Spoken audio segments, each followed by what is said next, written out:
ആംബുലൻസുകൾ ഗതാഗത കുരുക്കിൽപ്പെട്ട 2 രോഗികൾക്ക് ജീവൻ നഷ്ടമായി. കോഴിക്കോട് രാമനാട്ടുകരയ്ക്ക് സമീപം കാക്കഞ്ചേരി ഭാഗത്താണ് ആംബുലൻസുകൾ റോഡിൽ കുടുങ്ങിയത്. അരമണിക്കൂറോളം നേരമാണ് രോഗികളുമായി പോവുകയായിരുന്ന ആംബുലൻസ് ഗതാഗത കുരുക്കിൽപ്പെട്ടത്. ആ ദൃശ്യങ്ങളാണ് നമുക്കിപ്പോൾ കാണാൻ കഴിയുന്നത്.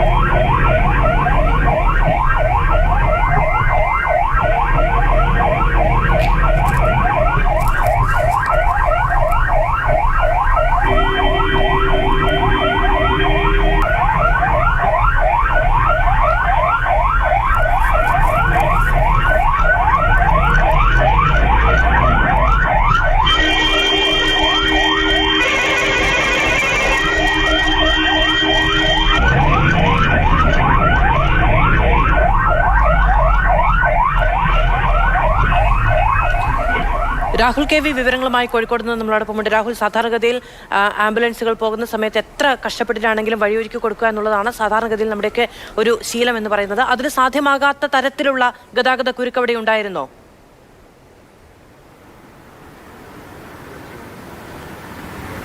മാധു, അതായത് റോഡ് നിറഞ്ഞ് വാഹനങ്ങൾ പോവുകയായിരുന്നു. അത്യാഹിത അടിയന്തര ചികിത്സ വേണ്ടുന്ന 2 പേരുമായാണ് ആംബുലൻസുകൾ പോയിരുന്നത്. പക്ഷേ അരമണിക്കൂറിലധികം സമയം ബ്ലോക്കിൽ കുടുങ്ങിയെന്നതാണ്. അതായത് റോഡ് നിറഞ്ഞുകൊണ്ടാണ്, എല്ലാ ലൈനിലും വാഹനങ്ങളാണ് ഇതിന് മുൻപിൽ ആംബുലൻസിന് മുമ്പിലായി ഓടിക്കൊണ്ടിരുന്നത് എന്നതാണ്. അപ്പോൾ ഈ വാഹനങ്ങൾ മാറ്റി ആംബുലൻസുകൾക്ക് പോകുവാൻ വേണ്ടി കഴിഞ്ഞില്ല. അങ്ങനെ പോകുന്നതിന് അരമണിക്കൂറിലധികം സമയമെടുത്തു എന്നുള്ളതാണ്.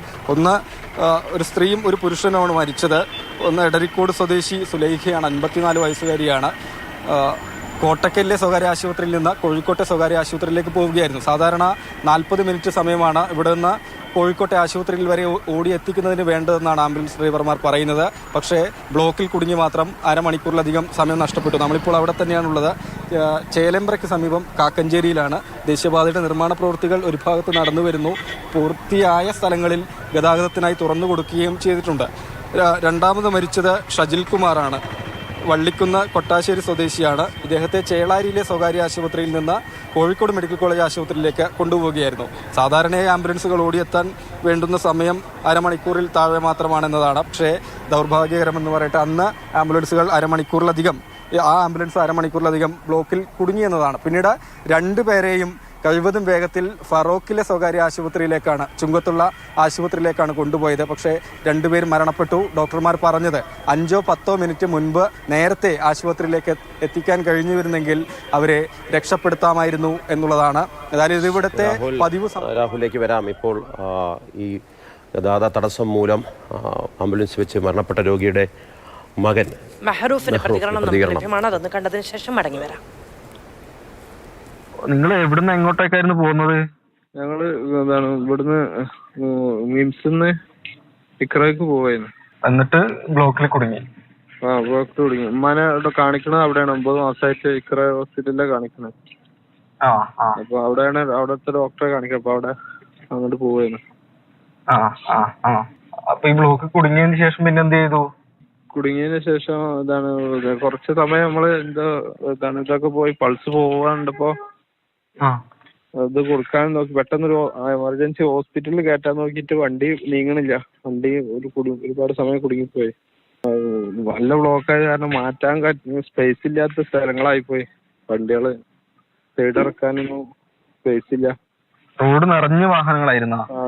റോഡ് നിറഞ്ഞ വാഹനങ്ങളായിരുന്നു. അധിക സ്ഥലത്തും നമുക്ക് വണ്ടികൾക്ക് തന്നെ മാറി കൊടുക്കാനുള്ള സ്പേസ് പോലും ഇല്ല. ക്രസന്റ് ചുങ്ക എന്ന് പറഞ്ഞൊരു ഹോസ്പിറ്റൽ, ക്രസന്റ് ഹോസ്പിറ്റലിൽ കയറി. പെട്ടെന്ന് അവിടെ ഏറ്റവും അടുത്ത ഹോസ്പിറ്റൽ ഏതാ നോക്കിയിട്ട് അതിക്ക് മാറ്റി കയറിയാണ്. അവിടെ എത്തുമ്പോ എങ്ങനെ ജീവൻ ഉണ്ടായിരുന്നോ? അവിടെ എത്തുമ്പോ അവര് പറഞ്ഞു പൾസ് 1-2 പ്രാവശ്യം കിട്ടി. പക്ഷെ ഇതായിട്ട് കിട്ടില്ല, സ്റ്റേബിളായി നിന്നില്ലായിരുന്നു. അവിടുന്ന് തന്നെയാണോ മരിച്ചേ? ഹോസ്പിറ്റലിൽ നിന്നാണ് ഫൈനലായിട്ട്. പൾസ് ഹോസ്പിറ്റലിൽ നിന്ന് കുറച്ച് ഇതായി വന്നിരുന്നു, റിക്കവറായി വന്നു പറഞ്ഞു. പിന്നെയും ഡൗൺ ആയി പോയി.